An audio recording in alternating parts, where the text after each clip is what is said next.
Boa tarde a todos. Tem um pessoal se acomodando aí ainda, né? Natural, transição entre painéis. E agora, meus amigos, mais uma vez, boa tarde. Nós vamos conversar aqui um pouquinho agora sobre um outro tema tão fácil quanto cartórios, que quem estava aí ouviu antes, né? Tão fácil, tão simples, tão leve como cartórios. Vamos conversar sobre reforma tributária, os impactos no setor da construção e do mercado imobiliário.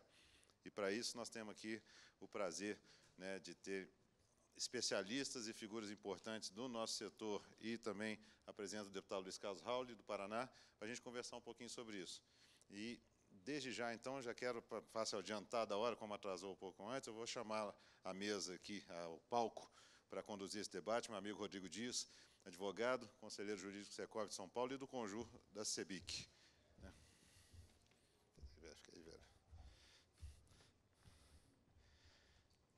Queria chamar também o deputado Luiz Carlos Rauli, do Podemos do Paraná.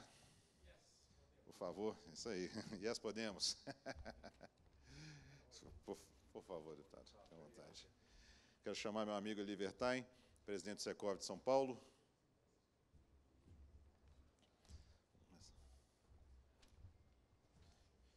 Fique à vontade, meu caro. E meu amigo Eduardo Aroeira, vice-presidente da CEBIC, vice-presidente administrativo da CEBIC e foi presidente da ADEME do Distrito Federal também conosco. Então, para conduzir o debate aqui, eu vou passar a palavra para o meu amigo Rodrigo Dias, né? Rodrigo, bom trabalho para vocês, que seja bastante profícuo e aproveitar esse momento aí do conhecimento e de toda a experiência do deputado Rauli sobre o assunto, que eu acho que é importante, porque nós estamos num momento de novidades e implementação da reforma tributária que foi aprovada no final do ano passado. Então, os debates nos próximos meses serão muito intensos, então essa discussão aqui vai ser muito importante e enriquecedora para todos nós. Muito obrigado e bom trabalho para vocês. Bom, boa tarde a todos, prazer imenso estar aqui com todos vocês, prazer participar do 98º ENIC. Queria agradecer o convite do nosso presidente do Conselho Jurídico, Fernando Guedes, por participar e poder ter a oportunidade de mediar esse painel. Também aproveito para cumprimentar o nosso presidente, Renato Correia, e a todos os membros das associações, especialmente aqui que fazem parte da CEBIC. Queria parabenizar também a CEBIC pelo grandioso evento, né, que nós estamos produzindo aqui, com tanto conhecimento, e eu fico até meio perdido aí, onde que eu quero ficar aqui para ouvir o que tem para ser feito, está sendo discutido. Cumprimento o deputado Rauli, um dos idealizadores da reforma tributária do consumo, muito antes de se falar sobre reforma do consumo, né, deputado? E hoje, certamente, acho que, se não o maior, um dos grandes especialistas aqui da tributação do consumo no Brasil. O deputado tem dedicado o tempo dele não só trabalhando intensamente na aprovação da reforma, né, quando da PEC 45, 110, hoje concretizada a emenda constitucional 132, mas também, mesmo após a aprovação da emenda constitucional, o deputado tem dedicado um grande tempo para contar do que se trata essa reforma tributária, porque a gente fala, a gente paga tributo e a gente não sabe a verdade, e acho que o deputado vai comentar um pouco isso para a gente. Falta cidadania fiscal também, né, deputado? Mas a gente vai ouvi-lo aqui, e eu já tive o prazer de ouvir o deputado Rauli. Vocês vão ter a oportunidade aí de saber na origem o que foi essa aprovação da reforma e o que ela nos traz. Também eu cumprimento aqui o nosso vice-presidente Eduardo, presidente executivo do Secov, aqui da CEBIC, o Eli Vertain. E eu aproveito para aqui também parabenizar o trabalho feito pela CEBIC durante a discussão da reforma tributária e dizer a todos vocês que o setor imobiliário como um todo, construção, incorporação, loteamento, obras públicas, locação, enfim, toda a atividade imobiliária, mapeada aí em 90, quase 100 atividades que impulsionam a atividade imobiliária, está muito bem representada aqui pela CEBIC, pelas nossas entidades, porque o papel nosso de discussão a respeito da reforma tributária durante as discussões no Congresso foi fundamental. tanto da participação nossa lá dentro, quanto também da disponibilidade e abertura dentro do Congresso e do próprio secretário API, para que a gente pudesse ter a aprovação de uma reforma que eu sempre gosto de dizer adequada à atividade com os bens, em relação aos bens imóveis. Como a gente está aqui apertado com o horário, sem mais delongas, eu queria passar a palavra para o deputado Raul. E, deputado, eu queria perguntar para o senhor o seguinte: como que a gente está hoje e o que vai mudar se a gente está indo para um caminho melhor? Boa tarde. Um prazer muito grande estar aqui com vocês. Alegria, Rodrigo Antônio Dias, o Fernando Guedes Ferreira, o Eduardo Oroeira e o Eli Flávio Wertheim. Prazer muito grande a todos e a todos vocês. Então, de onde viemos? Ainda estamos, né? Estamos ainda encalacrados. Com certeza, o Brasil, em 190 países do mundo, tem o 184º pior sistema tributário do mundo. Nós estamos sempre entre as 10 nações mais ricas do mundo, com 210 milhões de habitantes, 5º território do mundo, 7ª população do mundo, e o país que tem as terras mais férteis do mundo, né? Florestas nativas, água abundante, clima ameno, um povo ordeiro e trabalhador. E não conseguimos crescer. Então, mas essa história de não crescer é recente.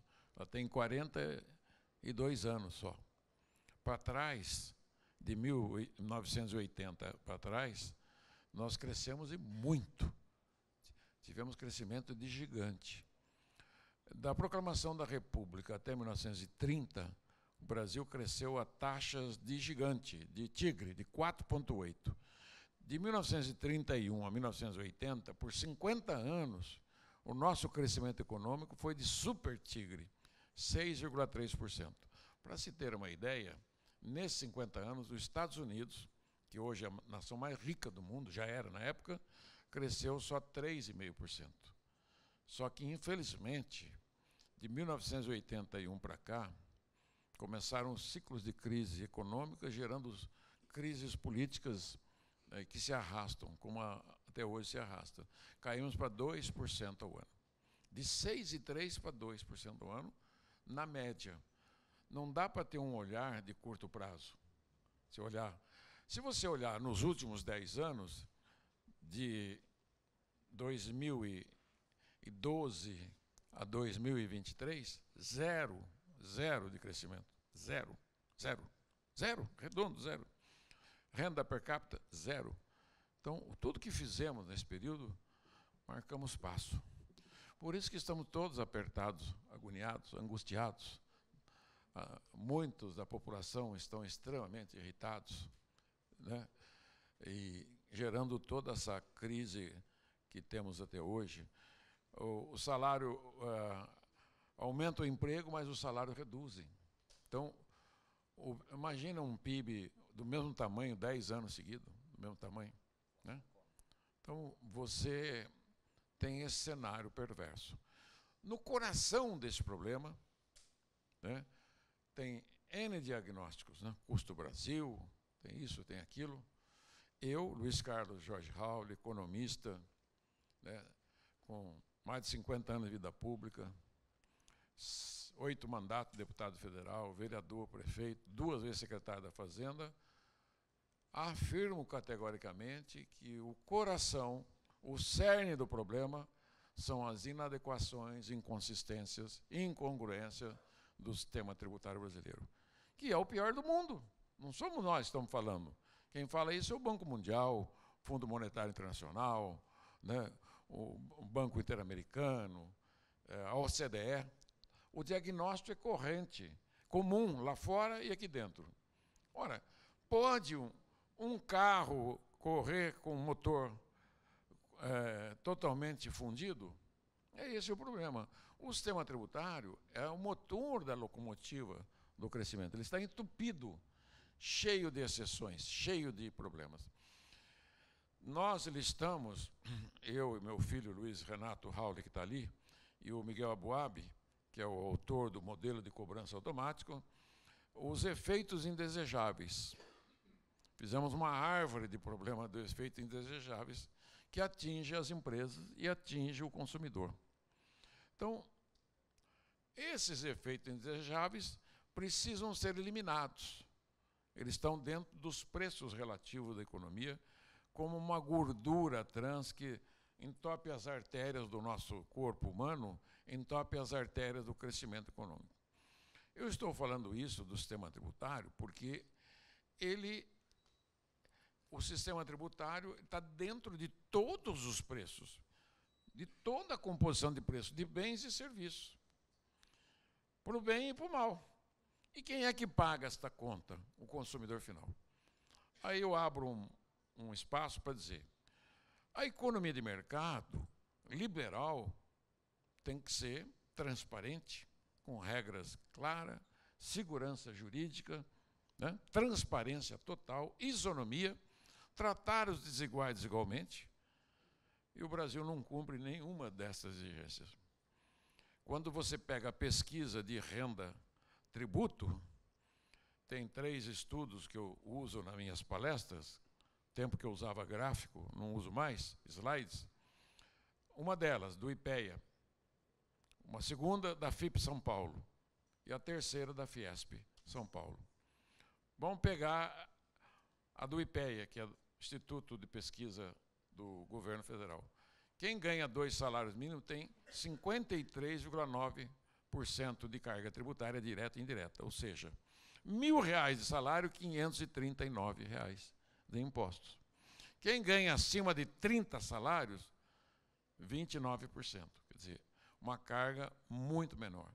Esse é o ponto, né? Resultado da anarquia, do manicômio tributário, do circo tributário, que se transforma num Frankenstein funcional que mata as empresas, mata os empregos, mata o salário líquido do trabalhador e mata o poder de compra do consumidor e, no conjunto, mata a economia. Nós paramos de crescer.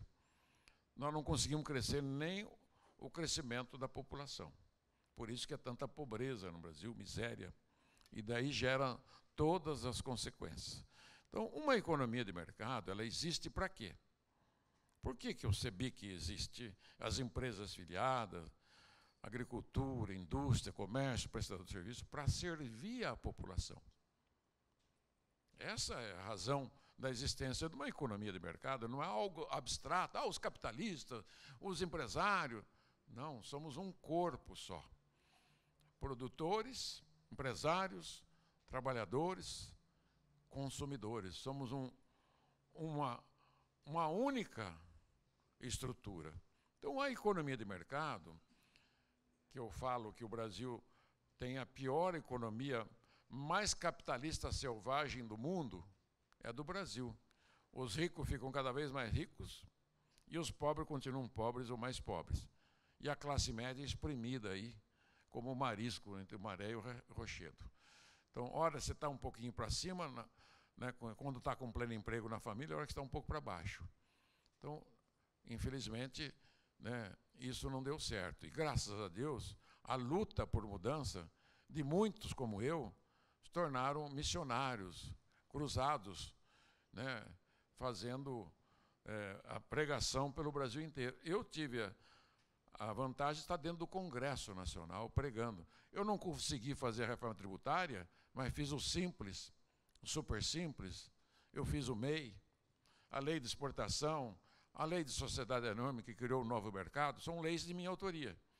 E foi me dando uma experiência, um crescente. Como economista, quando eu tinha metade da idade que eu tenho hoje, eu fui secretário da Fazenda do Paraná, conheci o modelo tributário europeu. Fui lá na Alemanha, um convênio com a Secretaria de Berlim, a do Paraná, que vocês, para aprender. Falei, pô, mas esse imposto de consumo, né, é um IVA só e um seletivo, e o Brasil tem essa anarquia, e de lá para cá, foi antes da Constituinte, a coisa no Brasil piorou, depois veio os demais impostos e contribuições, Enfim, o Brasil tem 75% da carga tributária sobre os preços dos bens e serviços. 75% contra 40% nos Estados Unidos.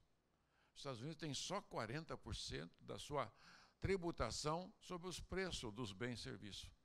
60% da arrecadação americana estão sobre a base da renda, né, que é pessoa física e jurídica, e o patrimônio, 10% patrimônio e 50% na renda.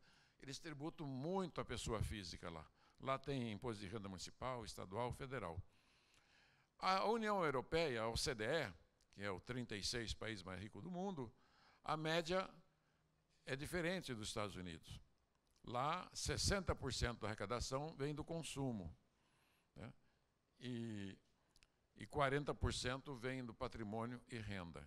Mas o Brasil é o pior de todos. Como pode, né, uma nação como a nossa, um país como o nosso, rico, um povo trabalhador, não dá certo? Então, essas são as bases. Esse modelo tributário de 1965 foi criado pela Emenda Constitucional 18, de Bulhões Campos, aprovada naquela época. E virou esse monstrengo, que tem, só de renúncias fiscais por ano, 6,5% do PIB, 650 bilhões, 450 da União e 200 bilhões dos estados. Esse mesmo modelo tem uma inadimplência, a empresa declara que vai pagar, chega na hora, não paga, de 300 bilhões por ano. A dívida ativa acumulada já está em 5 trilhões. Esse mesmo modelo tem um custo burocrático de 200 bilhões por ano, segundo o IBPT. Esse mesmo modelo acumula uma informalidade de 25% do PIB. O PIB formal medido pelo IBGE é de 10 trilhões, mas tem um PIB informal, não declarado, de 2,5 trilhões que deixa de arrecadar 800 bilhões por ano. Ali está tudo, né? Desde a sonegação da nota fiscal até aquelas contrabando, tem todas as espécies. Nota calçada, nota, todas as espécies. Então, isto resultou no atual cenário econômico. E aqui nós queremos fazer casa mais barata para o povo, né? Então, o que nós temos que fazer? A situação é essa, nós temos que remover de uma vez só todos os efeitos indesejáveis do sistema tributário. Não dá para remendar. Nós ficamos 30 anos fazendo remendo, fatiamento no texto constitucional. Não deu certo. E se tivesse aprovado os projetos do ano de 2019 do Paulo Guedes, teria ficado pior, porque ele tem que ser sistêmico. Então, o que nós partimos para a emenda constitucional. A minha primeira emenda constitucional foi quando eu cheguei no Congresso, em 91, há 33 anos, com o mesmo teor, IVA. Mas por que o IVA? Um sistema tributário tem 3 bases tributárias clássicas. Propriedade das pessoas e empresas, chamado patrimônio, que tem 5 impostos, IPTU, IPVA, ITR, ITCMD e ITBI. A segunda base é das rendas e proventos de qualquer natureza, que é para ter um imposto, no Brasil tem 2. Tem imposto de renda e a contribuição sobre o lucro líquido, que é um imposto de renda disfarçado, que é tributado à empresa, uma coisa desnecessária. E a base do consumo de bens e serviços, que devia ter um IVA nacional, um seletivo, eu hoje já não sou mais favorável ao seletivo, e um IVA, um imposto único na base do consumo, ao invés do ISS, ICMS, IPI, o PIS, COFINS, ainda tem excesso de carga na folha, além da folha de empregador, né, o do empregado em média é 10, do empregador é 20, mais os outros encargos vai para 28. Né, aí você tem mais o fundo de garantia, mais não sei o quê, vai para... Então, toda essa parafernália foi diminuir o emprego, diminui a empregabilidade, diminui o salário. O Brasil é o lugar onde o trabalhador leva o menor salário líquido do mundo. Então, a proposta que chegamos aqui, o IVA, eu explico depois o que é o IVA e o que vai rodar, o que vai virar daqui para frente, ok? Deputado, bom, vamos lá. acho que a gente tem aqui um cenário, acho que todos concordam que, do jeito que está, não dá mais para ficar, a gente precisa mudar esse manicômio tributário que o senhor comentou. Essa nova proposta, né, para colocar todos aqui, acho que todos já devem ter ouvido, o deputado vai comentar mais a respeito disso, mas nós estamos trocando lá PIS, COFINS, para uma nova tributação chamada CBS, que é um IVA federal, o ISS e o ICMS, de maneira bastante resumida, para um outro tributo que vai chamar IBS, em nível estadual municipal. O IPI vai conviver com esse imposto seletivo, que também tem uma discussão em cima disso, acho que o deputado também pode comentar algo nesse sentido, mas a minha preocupação, deputado, olhando aqui, né, e a gente sabe, comentei inicialmente que a atividade com bens imóveis e os estudos internacionais, deputado, trazem, que talvez seja a atividade mais complexa de implementação do IVA. É por isso que a gente tem, mesmo, né, um único sistema IVA no mundo como um todo, a atividade imobiliária ela acaba tendo um tratamento específico nesses países para tentar fazer com que esta atividade, que é de longuíssimo prazo, uma atividade que tenha aí uma produção de longo prazo, uma utilização desse imóvel no longo prazo, possa conviver, né, com essa forma de tributação. E, olhando para isso, queria ouvir também um pouco dos nossos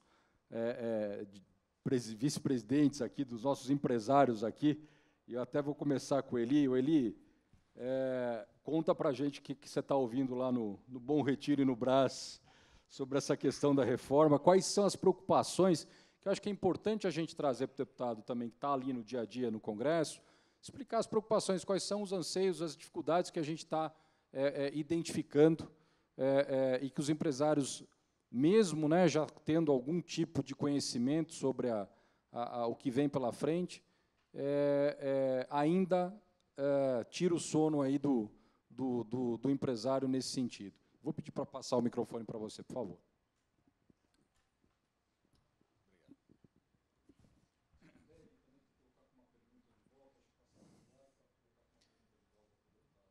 Não, tá bom. Bom, Fernando, obrigado pelo convite, parabéns para a CEBIC, deputado, amigos. Bom, eu não tenho, evidentemente, né, sou um mero empresário, estou o presidente do Secov, então eu vou trazer um pouquinho para o chão da obra, ou para o chão de fábrica, como se diz, né? Eu tenho um desenho na minha cabeça, e o deputado Raul é um verdadeiro mestre nisso, que é mais ou menos assim, quer dizer, a gente tem uma determinada doença, e você relatou bem a gravidade dessa doença, tem tratamento, mas chegou a hora de conversar com o anestesista para tomar anestesia e ir para a sala de cirurgia. O empresário está mais ou menos assim, vai doer? Né? Como é que vai ser o pós-operatório? Quanto tempo vai demorar? Não vou nem falar quanto vai custar a cirurgia, mas quanto tempo vai durar a cirurgia. Então, a gente está muito preocupado, porque sabemos de tudo isso que você colocou. Por outro lado, o nosso setor, por ser de longo prazo, por ter inúmeras, eu não vou aqui ficar falando nos detalhes, né, porque todo mundo aqui acredito que seja do ramo, a gente tem muita complexidade.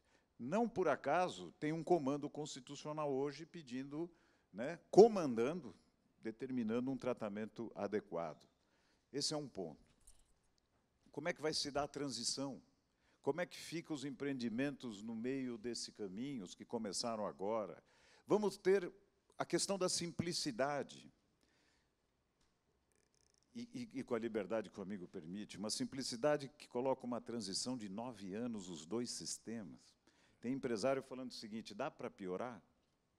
Quer dizer, nós vamos ficar de um jeito e de outro durante 9 anos.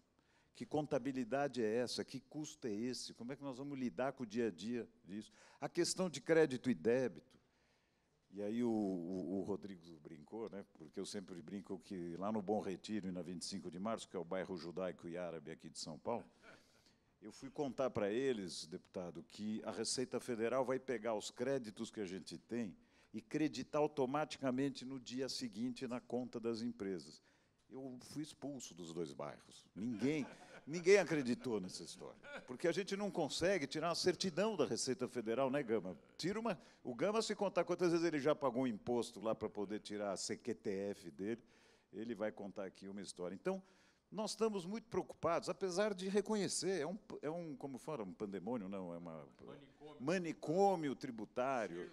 Tudo isso é verdade. O Brasil está sofrendo há tempos, por conta de tudo que você colocou, mas não só por isso, né? Tem outras mazelas esse país que não é só tributária e que nos leva a essa situação de pobreza com tanta riqueza ao mesmo tempo, né?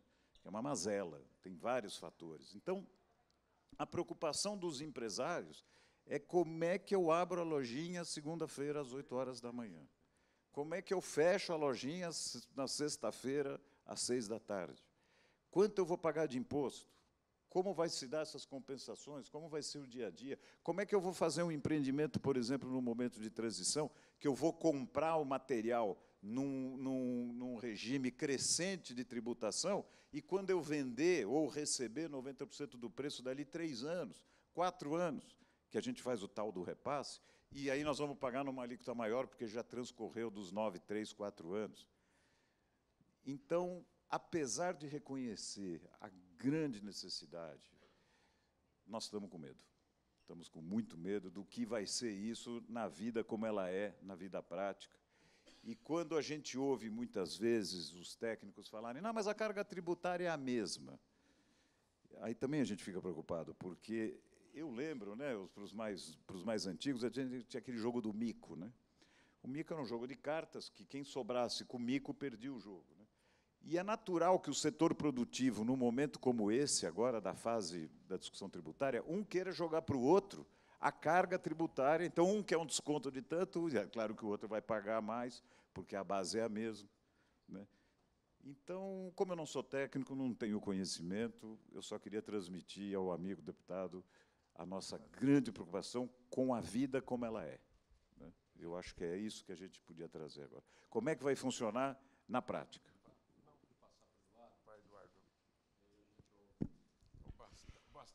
É sempre difícil falar depois do deputado e do meu amigo Eli, mas falar aqui um pouquinho como empresário, mas também como líder de entidade, o que a gente tem ouvido dos nossos associados e a palavra que eu acho que pode resumir tudo isso é apreensão. A gente, só para contar como que funciona a contabilidade, para falar um pouquinho do manicômio, lá na minha empresa, Eli, eu não sei se na sua é assim. Eu tenho um contador que eu pago lá, registrado na minha empresa, que ele vai lá e faz a contabilidade, sabe operar o sistema unificado, que faz o financeiro, então eu tenho esse contador. Depois, acima dele, tem um cara que é um PJ, que eu contrato, para ele conferir os lançamentos dele, consolidar o balanço, deixar tudo direitinho lá. Aí eu contrato uma outra empresa, para conferir o trabalho dos dois, né? E depois eu ainda me fiscalizo, porque eu sou obrigado a informar várias declarações para a Receita, porque eu tenho que me fiscalizar. E ainda assim ser penalizado e tomar multa por conta disso. Fazendo tudo isso, Eli, eu não sei se eu estou 100% certo, porque a gente sabe, é um manicômio. Então, a gente gasta essa energia toda, trabalha dessa maneira, e ainda não tem certeza, porque volta e meia sai uma IN da Receita diferente, aqui tudo no Brasil é mais complicado. Então, a gente já tem essa experiência, a gente tem um histórico, viu, deputado, e aí eu sei que não tem nada a ver com os parlamentares, da Receita Federal, de sempre buscar mais arrecadação pelas características do nosso Estado, e aí a grande visão hoje do empresário não conseguimos mais, a gente não consegue mais contribuir do que a gente contribui. É uma maluquice no Brasil, e eu acho que a maior dificuldade desse IVA é como que a gente vai compensar um setor. Eu sei que a culpa não é do IVA, dessa forma de tributar, mas a gente vai estar pagando imposto sobre encargo social. Se a gente tem hoje 100 e tantos % de carga de encargo social, então, se a gente vai contratar, sei lá, um funcionário, a gente é mais de 100% que a gente tem de encargo. Não tem jeito. a gente vai estar pagando imposto sobre encargo.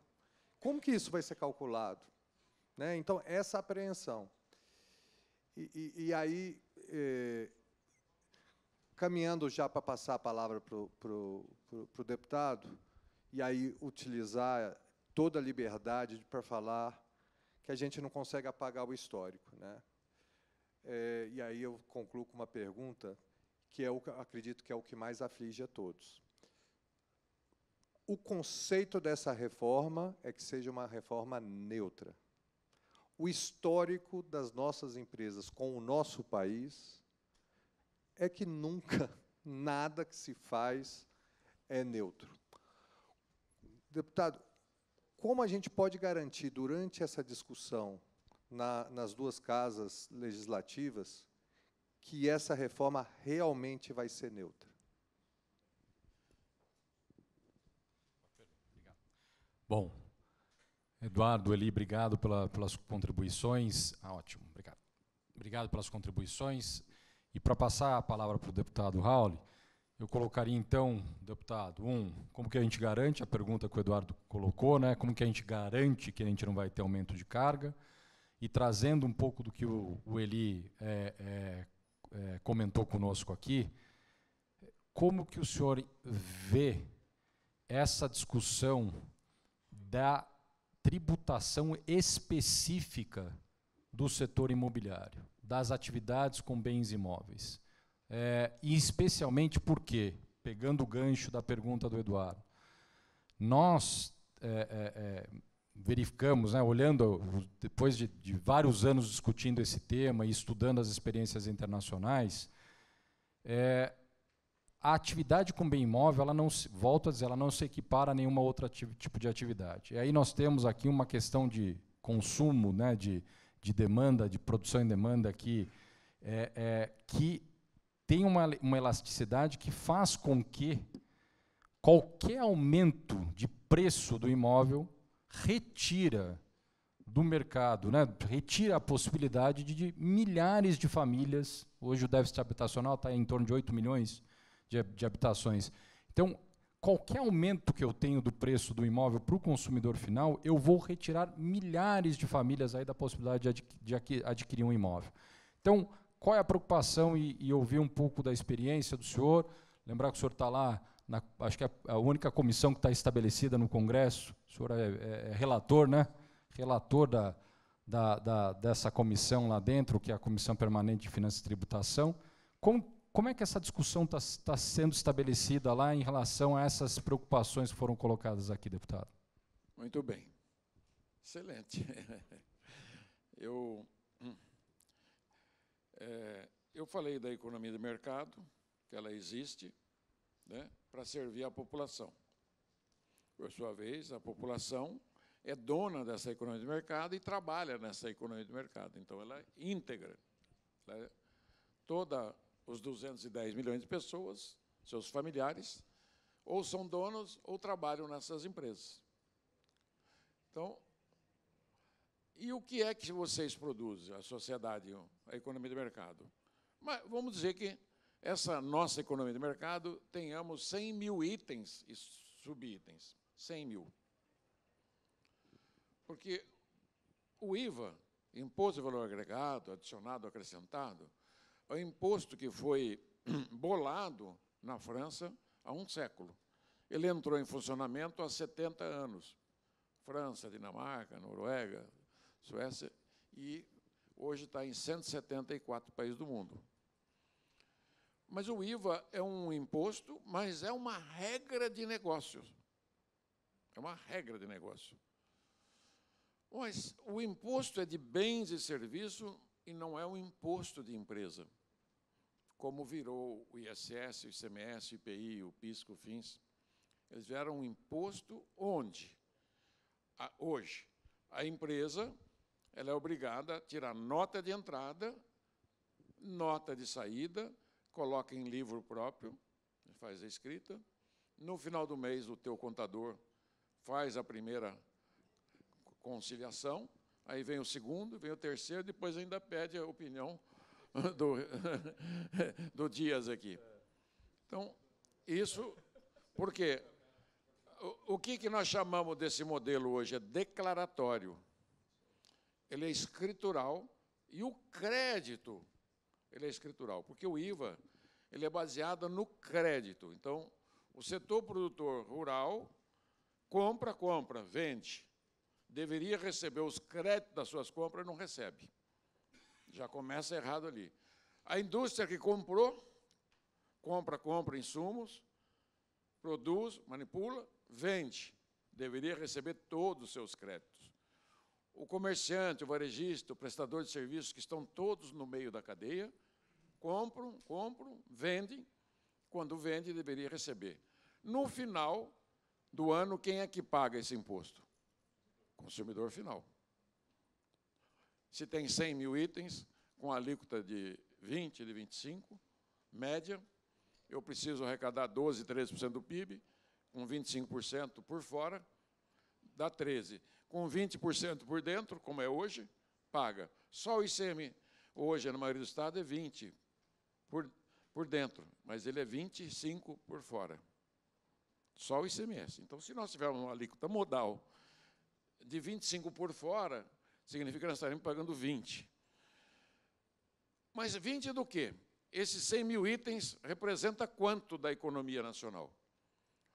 Há uma pesquisa anual que é feita pelo IBGE, chama POF, Pesquisa do Orçamento Familiar.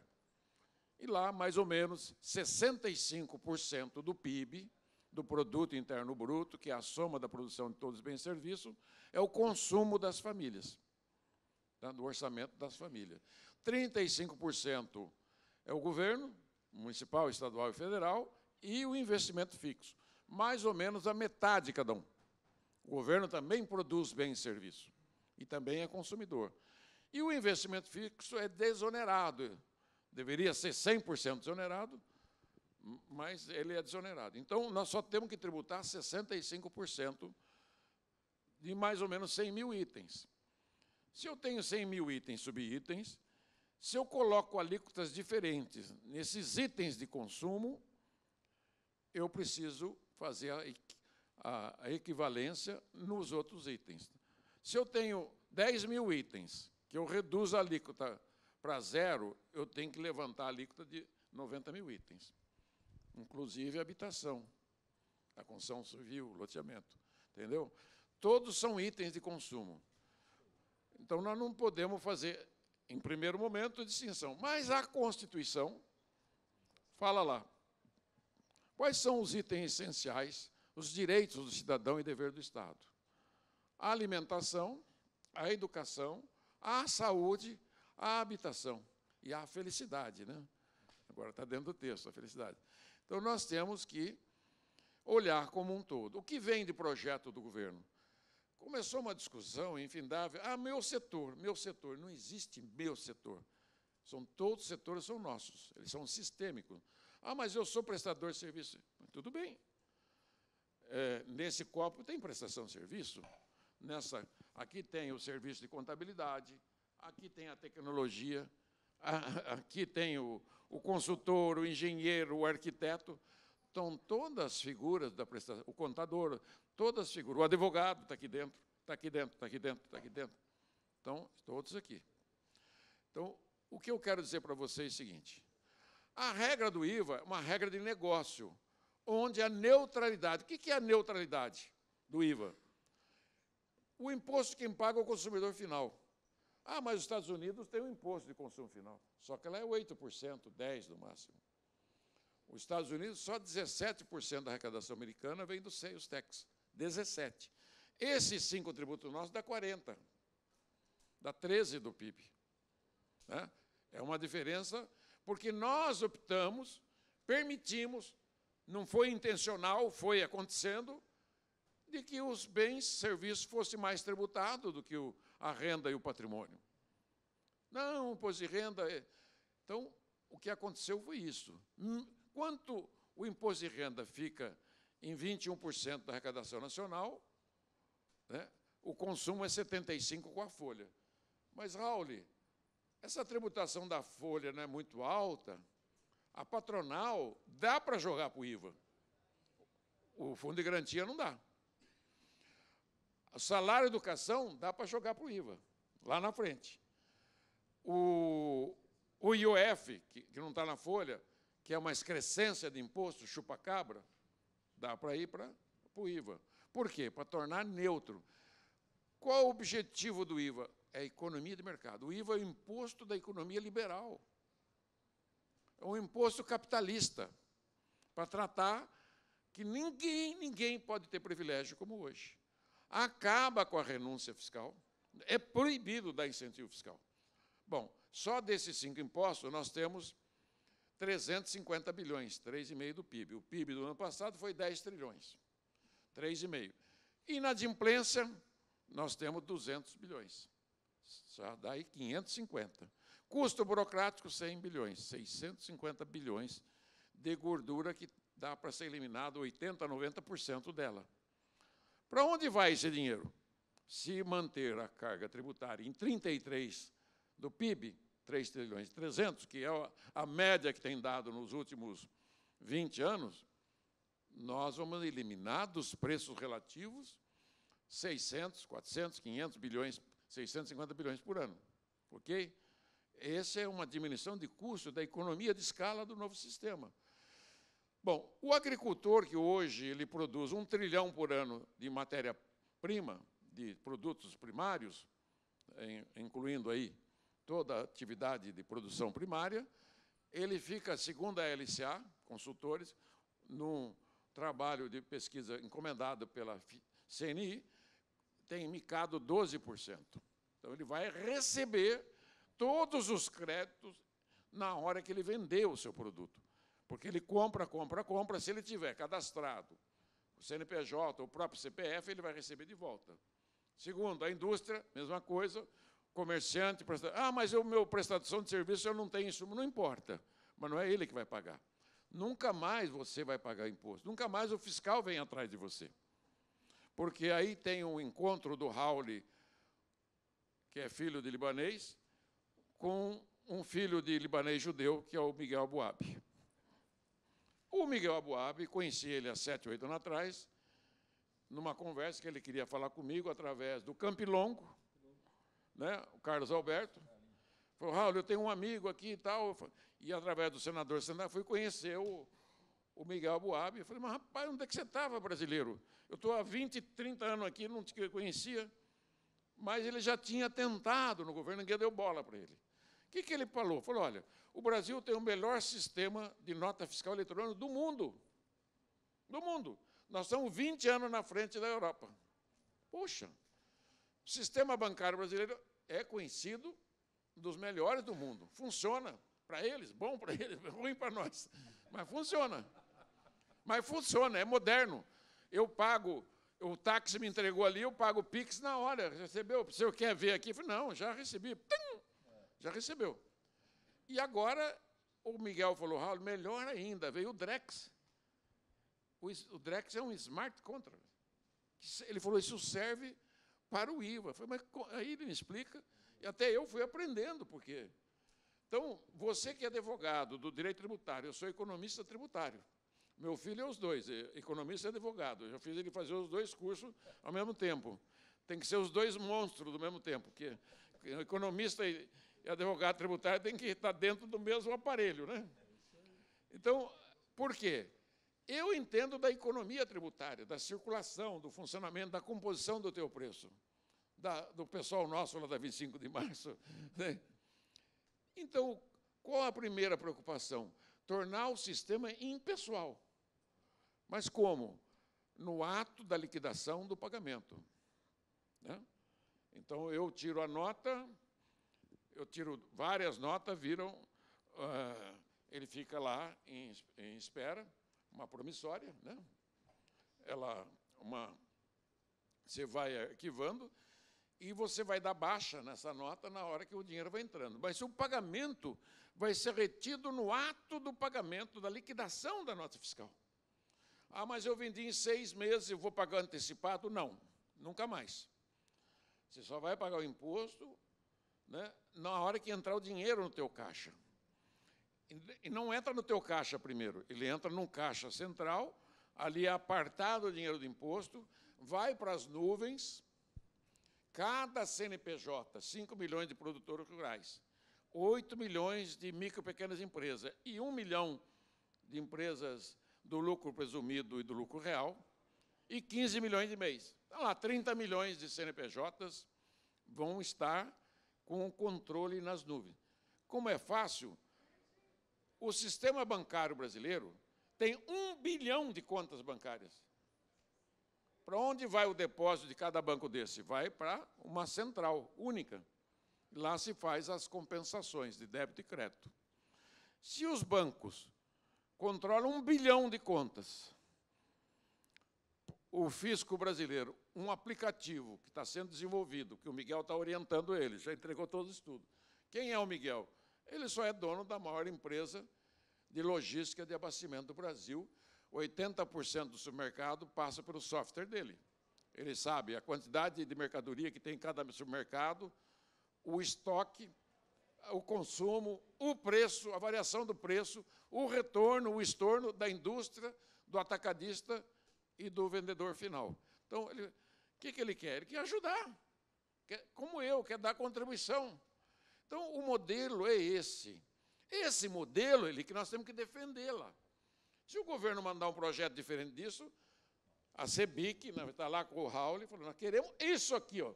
Se não tiver crédito financeiro, não existe IVA. Não queremos mais crédito escritural, não queremos mais papel. Né? Chega de papel.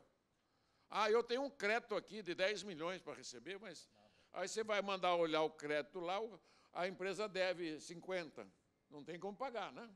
Então, esse modelo faliu o Brasil. Ele matou o sonho e a esperança. O Brasil, falava ali na conversa, já deveria ter o PIB per capita igual ao da Espanha. 30 mil dólares. Nós estamos em 10 mil dólares. Uma vergonha. Por quê? Porque não cresce. Se não cresce, não tem renda. A renda per capita é baixa. Uma das soluções do custo do Brasil é essa. Ela é 80% do custo do Brasil. Vocês das empresas, todas as empresas brasileiras já fizeram o seu arranjo da porteira para dentro. Rural, industrial, comercial, de serviço, todo mundo já trabalhou o tempo todo com o teu auditor, vendo formação de preço relativo, etc. Agora chegou a hora do governo, nem do governo, porque o sistema vai ser um sistema que o governador, o prefeito, o presidente da República não vai pôr a mão no dinheiro do imposto, nem vocês, nem as empresas. O dinheiro vai entrar, só vai para a mão do governo federal, estado e município, quando o consumidor final pagou. No meio da cadeia, igual hoje, o governador recebe o ICMS e não devolve o crédito da exportação, fica glosando o crédito, para dizer que, na verdade, as glosas são para postergar o pagamento, para que ele tenha dinheiro no final do mês, para pagar a folha e os seus encargos. Então, o que nós estamos defendendo, e eu defendo, que tem que estar na lei, se não tiver, nós vamos mudar, e eu criei uma subcomissão na finança para isso, para evitar exatamente, estamos lá fazendo uma expertise, capacitando pessoas. Eu estou vindo aqui para quê? Para falar, olha, gente, precisamos estar unidos. O que nós queremos? Que nunca mais o fiscal tenha que ir lá na empresa, que a empresa receba no final do mês, a empresa do Eduardo, está aqui, ó, o que você comprou e vendeu, o imposto recolhido para fazer a tua contabilidade. Aí o teu contador vai pegar aquilo, juntar com as outras coisas para pagar o imposto de renda, CSL, e a folha e outros encargos. Então, prazo, eu defendo, tão logo aprova em julho a lei complementar, em agosto em diante eu atravesso uma PEC para encurtar esse prazo para 2026. De tudo. Ah, mas os governadores têm incentivo fiscal. Quanto custa? 200, 300 bilhões? Tudo bem, chama aqui, traz para valor presente os incentivos, abre o livro para ver se o que a empresa tem é legítimo, é legal, é do bom costume, põe na mesa, porque ninguém mostra os incentivos. Que ai, mas entre o céu e a terra há mais coisas que a nossa vã consciência. Então, é preciso abrir essa caixa preta. Vamos honrar todos os contratos, investiu, Claro, se investiu, tem que ser honrado. Só que tem um problema. A Receita Federal está autuando em 45% os incentivos fiscais que não foram para investimento, né? Que foi usado para custeio. E o objetivo do incentivo fiscal era investimento, não é esse? Então, eu fui secretário do século passado, dava 25% de incentivo fiscal para investimento. Nunca imaginei que pudesse ter incentivo para custeio. O que aí é lucro, né? É lucro próprio. Então, nós temos todo esse desafio pela frente para, de uma vez só, desmontar toda essa estrutura de iniquidade. Não há outro jeito. E já está o caminho montado, está estruturado. O API, com a equipe dele lá, estão 20, 30, não sei quantos grupos que tem de trabalho. O CONFAS está trabalhando. Estive lá outro dia no CONFAS, fiz uma palestra. Os prefeitos estão representados nos GTs. E a sociedade nós vamos ouvir no Congresso Nacional, que é lá a casa de vocês. É lá que nós vamos ouvir os empresários e trabalhadores. Não é no governo. O governo está cumprindo um comando constitucional. E a construção civil precisa que todas as casas e apartamentos tenham redução ou só da classe média para baixo? Aí que está a pergunta. Qual é o objetivo que nós temos aí? Primeiro, diminuir os encargos sobre a população. Dá para reduzir 6%, 7% do PIB de tributos que não entram no cofre da União. E de custo, né? O custo da burocracia. Dá para reduzir. A inadimplência. O modelo não tem inadimplência. Não tem guerra fiscal. Então, em poucos anos, você vai ter um sistema tributário que hoje está custando de alíquota 43%, que é a alíquota hoje dos 5 impostos. Quando você soma a arrecadação de 13%, mais 6,5% de outros custos, que é a guerra fiscal, 3,5%, 2% de inadimplência e 1% de burocracia, é 19,5% de 65%, dá 42 e pouco. Você vai reduzir essa alíquota para 25% modal, por fora, né? Com isso, você vai ter mais dinheiro no bolso do consumidor. Isso vai otimizar os negócios, mais concorrência, e a economia vai voltar a girar na renda e consumo. Eu vejo um futuro promissor. Prazo, dá para antecipar isso. Você tem que antecipar o ano da vigência do teste do modelo para 2025, o ano que vem, e 26 roda o sistema. O Rachid queria 2 anos para implantar o Simples, em 2006. Eu aprovei o Super Simples, não, eu quero 2 anos, porque é muito complexo, são milhões de empresas. Eu dei 6 meses. Em julho de 2007, estava implantado o Simples nacional. E hoje tem 8 milhões de microempresas e 15 milhões de MEIs. Quer dizer, tecnologia tem, falta boa vontade, só isso. E o Congresso está disposto a votar tudo isso. Deputado, eu vou pegar alguns pontos que o senhor colocou aqui, que eu já tinha anotado aqui também. Primeiro ponto. Quando a gente fala, e eu entendo quando o senhor coloca, né, bens e serviços, a gente vai acabar com essa história do que é ISS, o que é ICMS, tudo é uma coisa só, uma base ampla, com mais contribuintes pagando aí de uma forma isonômica, para usar o que o senhor colocou. Mas quero insistir aqui, de novo, na questão da atividade imobiliária. Quando a gente olha os regimes que já têm o IVA pelo mundo, o regime europeu, desde lá, década de 60, 70, implementado, mesmo os chamados IVAs modernos, eles tratam da atividade com bens imóveis num formato específico. Lembrar que tem um outro ponto importante também, o Eli vai presidir um outro painel, eu queria agradecer, Eli, obrigado pela presença, viu? Nesses países, né, isso é uma outra batalha, mas um outro tema que nós vamos ter que enfrentar aqui, porque, como o deputado colocou, talvez a gente tenha aí um dos IVAs com uma das maiores alíquotas do mundo. Infelizmente, a gente vai ter que conviver com ela. A gente já paga, essa que é a verdade. Mas isso traz um efeito também quando a gente fala de produtos, enfim, ou de bens como o bem imóvel. Conversando com o deputado antes da gente entrar aqui para o nosso painel, estávamos falando sobre, por exemplo, a questão da utilização dos bens imóveis dentro da atividade produtiva como bens de capital. Então, como que ele deve ser tratado em relação a isso como investimento? Me lembro, há alguns anos atrás, quando a gente estava conversando, o deputado bastante empenhado ali nas primeiras textos da lei complementar, da PEC 110, e num dos debates, a gente ali conversando, o deputado falou, você tem razão, Rodrigo, acho que imóvel é investimento mesmo para as empresas. Então, o que eu queria insistir nesse sentido, deputado, é o seguinte. Primeiro, é preciso a gente encarar a operação com bens imóveis da maneira adequada para que ela tenha esse tratamento, não por benefício, deputado, é isso que eu queria deixar claro. Acho que é importante a gente entender que a forma de tributação das operações com bens imóveis, ela precisa ter uma adequação, não por benefício, mas sim por conta do tipo, das especificidades dessa atividade. Então, primeiro, essa questão do bem de capital. O segundo ponto, aí sim eu vou falar do consumidor final, pegando um gancho de um comentário que o senhor fez. Quem que tem que ter uma alíquota adequada? E a gente não está falando ali de benefício, volto a dizer, né? Eu vou falar só da baixa renda, eu vou falar de média renda, alta renda.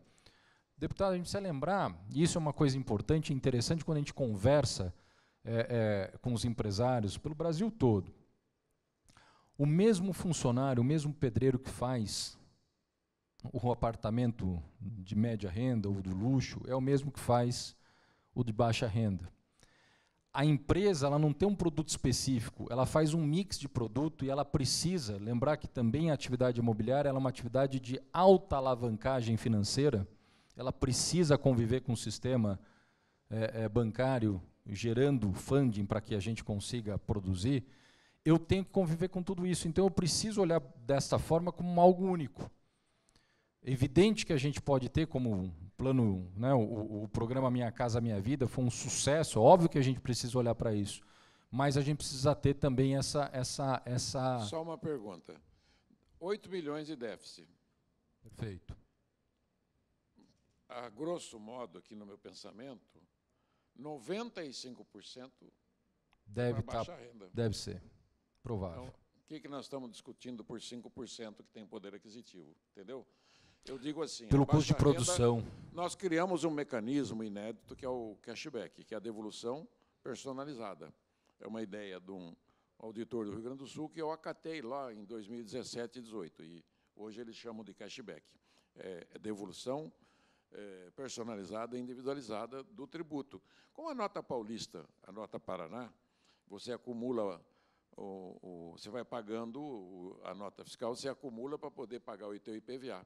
Nós vamos poder fazer com essa nota fiscal, CPF por CPF, devolução personalizada, prêmios diários da nota fiscal. Nós vamos poder pagar IPVA, pagar o Distrito Federal. Como a gente tem IPTU, aqui em São Paulo, a nota né, fiscal paulista. Então, você tem... Quer dizer, eu estou falando dos mecanismos que nós temos para simplificar, igual o Eli falou, e o Eduardo, simples, justo, funcional. Se a gente tivesse mais imposto de renda, pessoa física de altos salários, porque o imposto de renda de 27,5 pega todo mundo para cima igual, a partir de 15, 20 mil reais, não lembro quanto. Então, não tem progressividade no imposto de renda. Para baixo tem. Para baixo de 20 mil tem. Para cima não tem. Então, se tivesse, por exemplo, ao invés de 21% da arrecadação em imposto de renda, tivesse 30%, a alíquota do nosso IVA, ela podia ser 18%. Mas se a gente... Posso colocar com contraponto, deputado? Se a gente aumentar também a atividade econômica, a gente vai também ter uma arrecadação maior em cima disso. Assim, e a gente tem exemplos, por exemplo, o lucro presumido foi algo nessa linha. E acho que isso é importante a gente trazer de bons exemplos. O lucro presumido trouxe uma formalização para o setor, especialmente o setor imobiliário, que aumentou a arrecadação. Mas eu sou o pai do Simples e do MEI. Então, o foi a próprio maior Simples, formalização exato. da história. Mas o Simples, eu como pai do Simples, é um sistema bom? Não. Ele é injusto. Você cresceu um pouquinho, o cara fica rasgando nota, entendeu? Precarizamos. O que eu quero que o micro e pequeno empresário que seja estimulado, não só com a redução do imposto, que ele também tenha o crédito, a capacitação, ele tenha outras coisas para ele crescer. Ele não pode ficar limitado por uma faixa. Então, hoje eu defendo que a empresa do Simples, se ela for para o IVA, nós vamos fazer um bom Simples para ele, de imposto de renda e folha, e fundo de garantia. Fazemos uma coisa bem favorecida para ajudar a micro e pequena empresa. Eu acho perfeito, e eu entendo o que o deputado está colocando.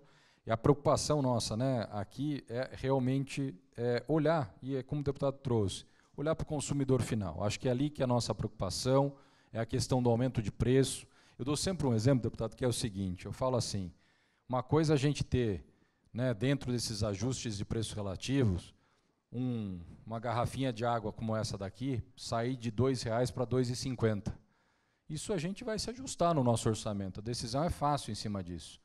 Agora, a hora que eu tiro um imóvel de R$300 mil e pulo ele para 360, 400 mil reais, eu já não tenho esta mesma possibilidade de tomar uma decisão, porque eu vou estar excluído da possibilidade de fazer a aquisição desse imóvel. Daí a importância da gente olhar para isso, e volto a dizer, a gente não tem, né, nas discussões que nós temos levado, e acho que isso é importante olhar, a CEBIC levou ao grupo de trabalho do GT4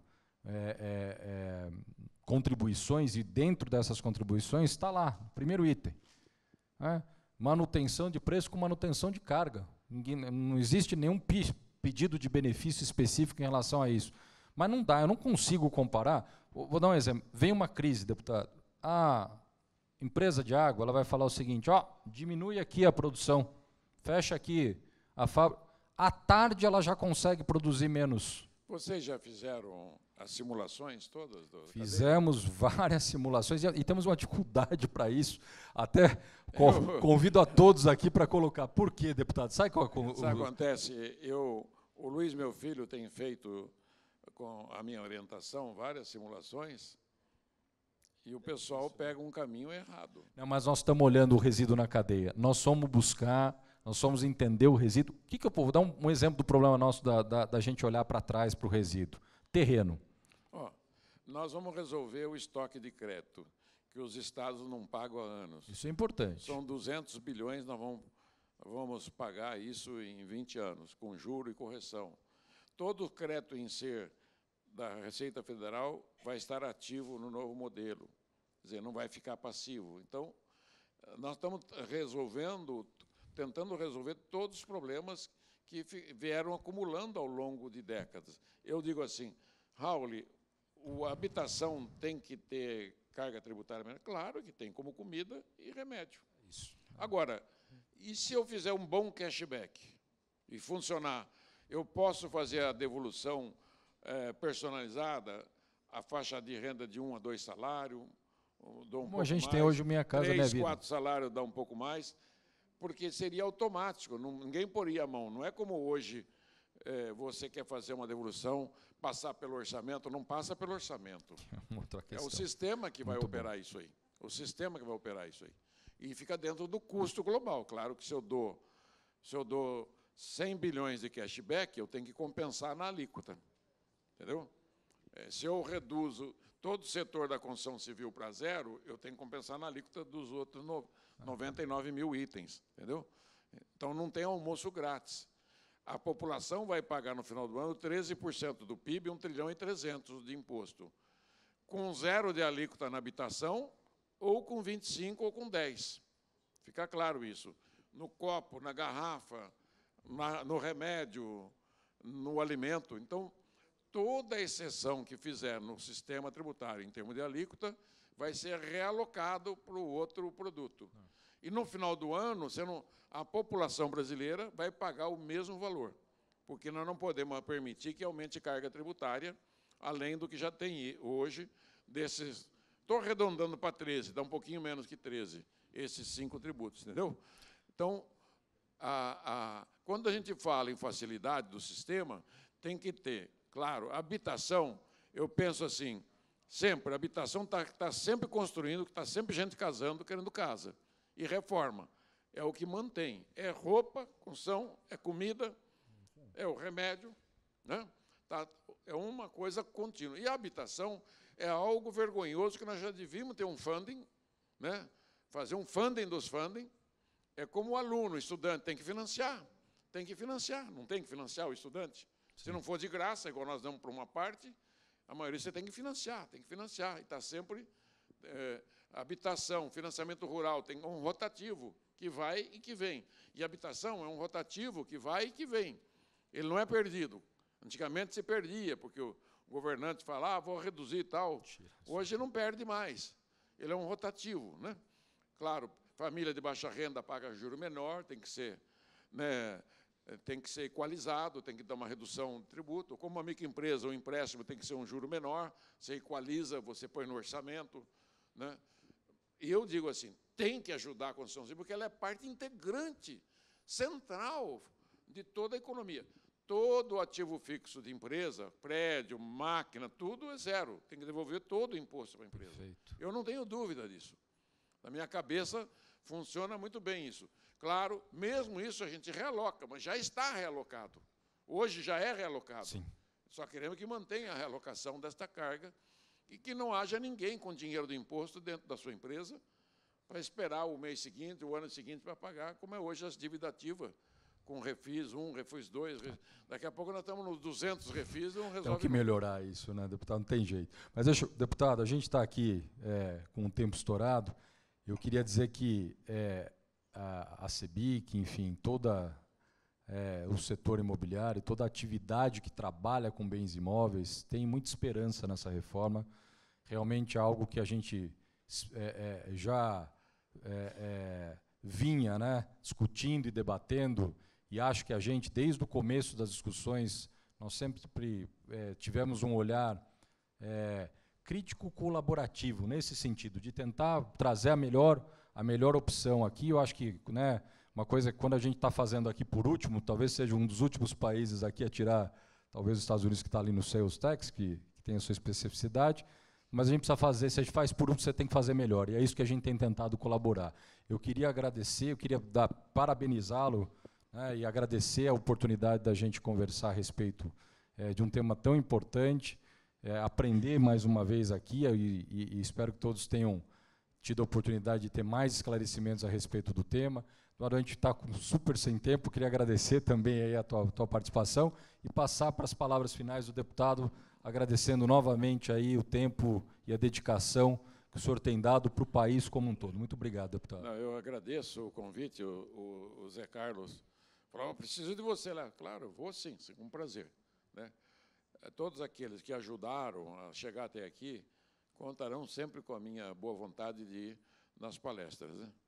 Tem algumas entidades que eu não vou mais, porque trabalharam contra a reforma e é contra o país. Né?